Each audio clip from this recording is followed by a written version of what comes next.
Bismillahirrahmanirrahim. Assalamualaikum warahmatullahi wabarakatuh. Halo anak-anak ibu semuanya. Apa kabar? Semoga semuanya dalam keadaan sehat ya. Sebelumnya perkenalkan, Ibu Desi Rianti, wali kelas 5, akan menjelaskan mengenai tematik kelas 5, yaitu tema 1 dan subtema 1 mengenai organ gerak hewan pembelajaran 1 dan 2. Semoga semuanya tetap semangat belajar ya. Simak video ini baik-baik. Rian memiliki beberapa ekor kucing. Kucing Rian sedang berlarian ke sana kemari. Hewan merupakan makhluk hidup. Kira-kira selain hewan, makhluk hidup itu ada apa saja ya? Iya, ada tumbuhan, kemudian juga kita itu adalah makhluk hidup atau adalah manusia. Ya, nah, salah satu ciri makhluk hidup adalah bergerak. Hewan memiliki kemampuan untuk bergerak atau berpindah tempat, seperti berjalan, berlari, dan melompat.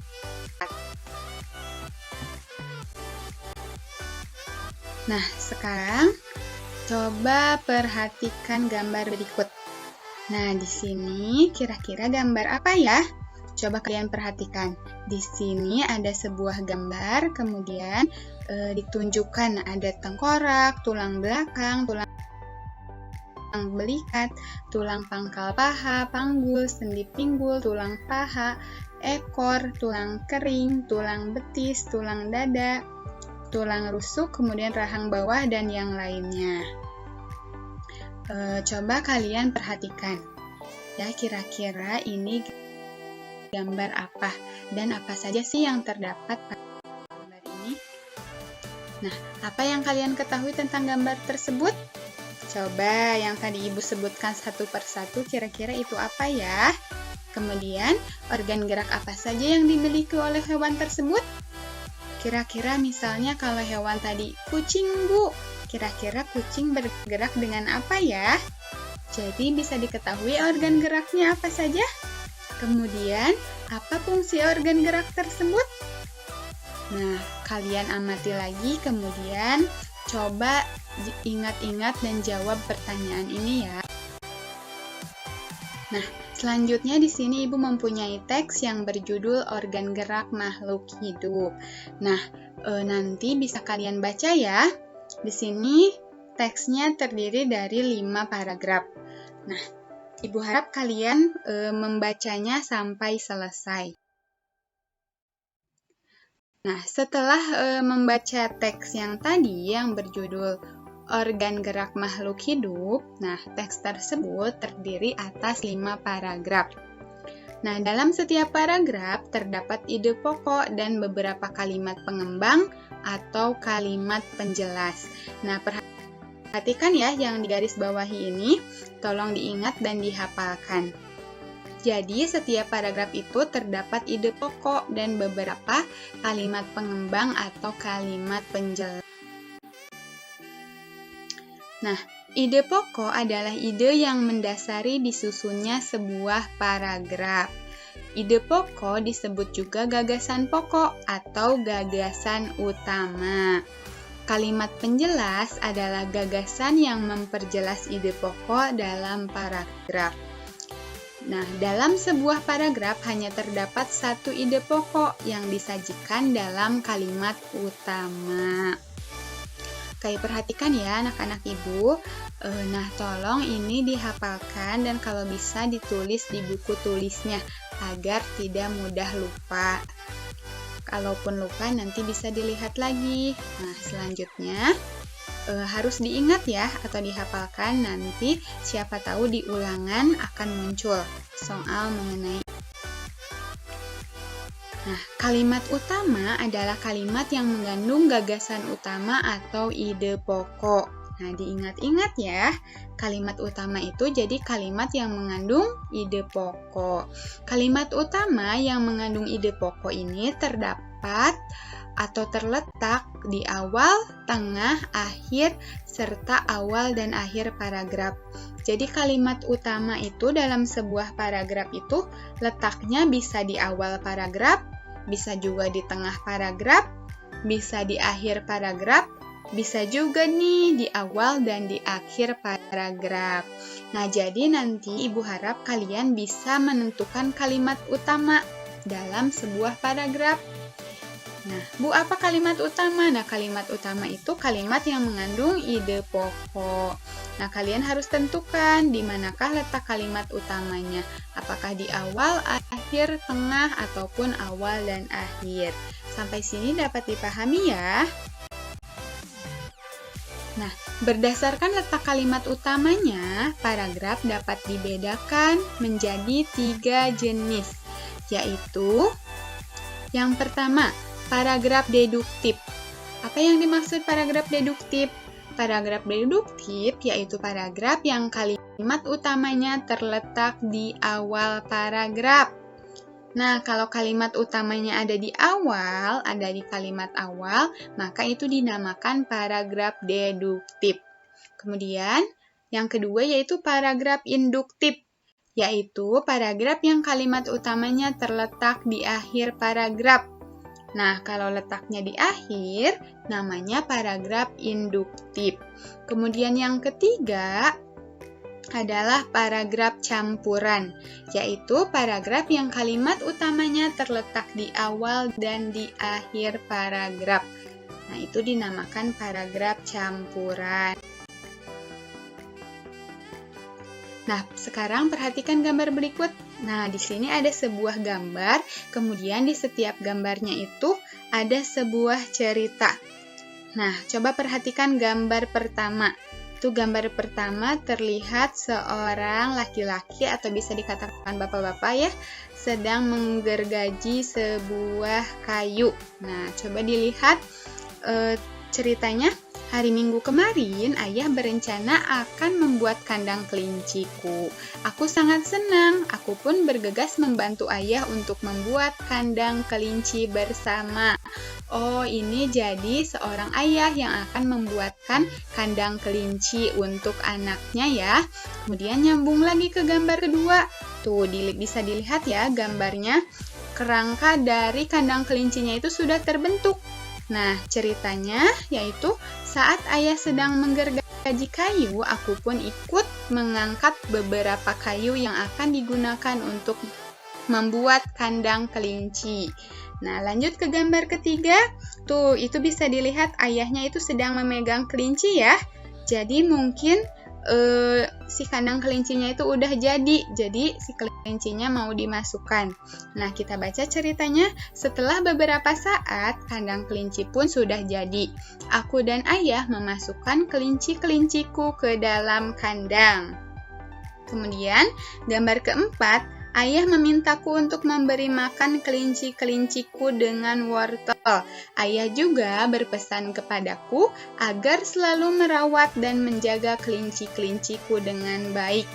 Nah, anak-anak, yang seperti ini itu adalah dinamakan gambar cerita, di mana terdapat serangkaian gambar yang saling menyambung. Nah, ini dari gambar ke-1 sampai gambar ke-4 gambarnya nyambung ya.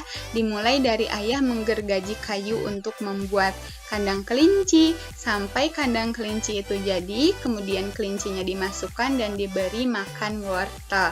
Nah, kemudian gambar itu diberi cerita atau dibuat ceritanya. Nah, tadi yang sudah Ibu bacakan. Nah, jadi anak-anak Ibu diharapkan bisa membuat sebuah gambar cerita ya. Misalnya kalau ada sebuah gambar, coba amati gambar tersebut, lalu buatlah cerita dari gambar tersebut. Nah, atau anak-anak Ibu juga bisa menggambar sebuah gambar yang berurutan seperti ini.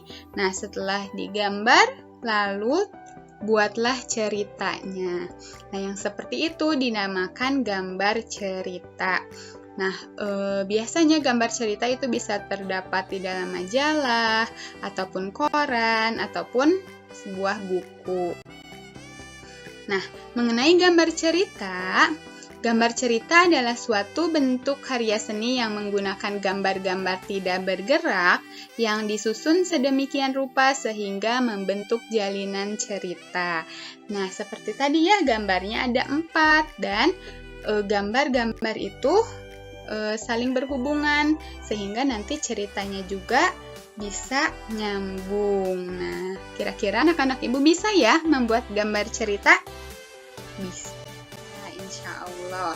Nah, selanjutnya di sini ada bacaan mengenai organ gerak hewan vertebrata. Nah, anak-anak ibu bisa baca ya. Kalau misalnya kurang jelas, nanti bisa searching kembali mengenai hewan vertebrata itu apa. Nah, di sini juga kalau misalnya jelas, silahkan dibaca. Hewan vertebrata pada dasarnya memiliki beberapa karakteristik umum dan ciri-ciri tertentu.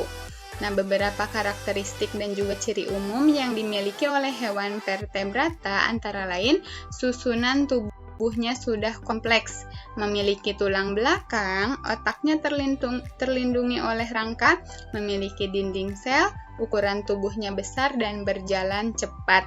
Sistem sarafnya sudah maju, memiliki sistem pencernaan, pernapasan, serta umumnya memiliki alat reproduksi.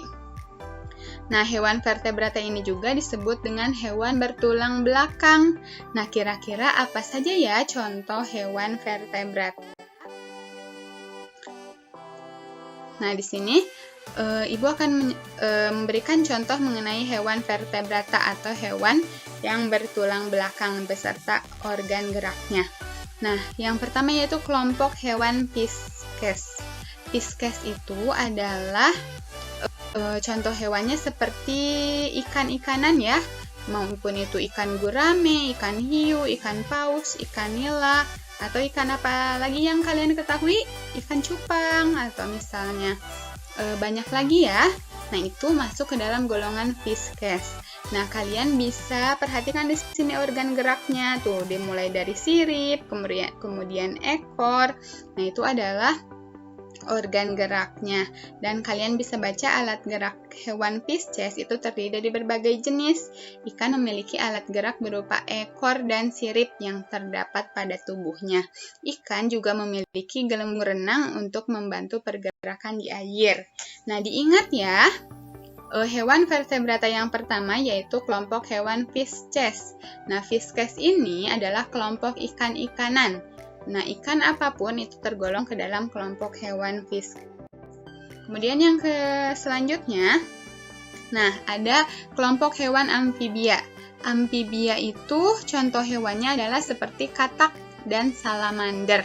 Nah, itu tergolong ke dalam hewan amfibi. Alat gerak hewan amfibi berupa kaki. Nah, hewan amfibi seperti katak memiliki tungkai belakang yang panjang dan otot yang kuat.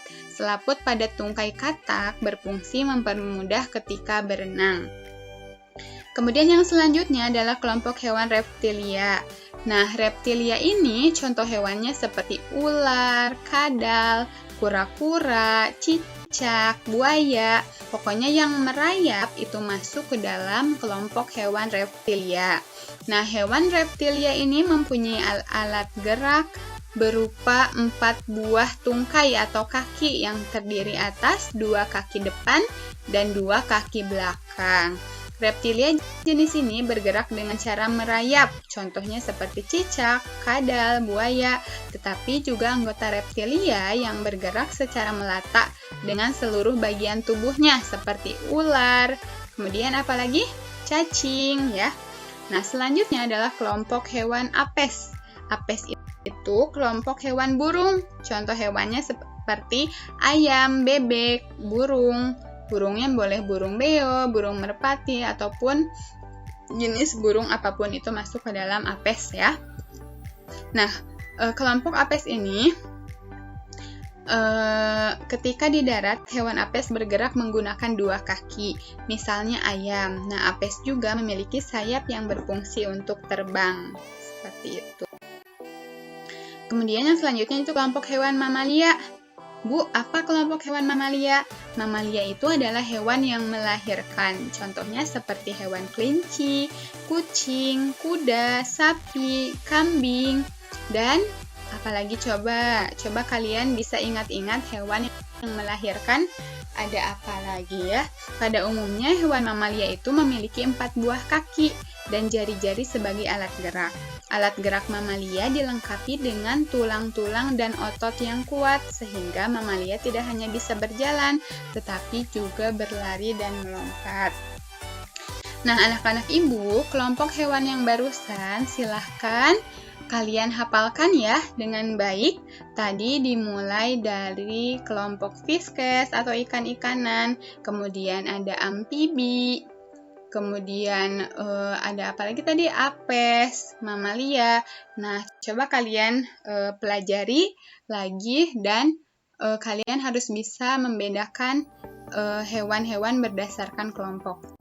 Nah, mungkin itu saja yang dapat Ibu sampaikan pada pembelajaran tematik kali ini. Nah, selalu semangat belajar ya soleh-soleha. Wassalamualaikum warahmatullahi wabarakatuh. Terima kasih atas perhatiannya. Jangan lupa untuk mengerjakan tugasnya yang dikirim di grup WhatsApp. Oke, selamat.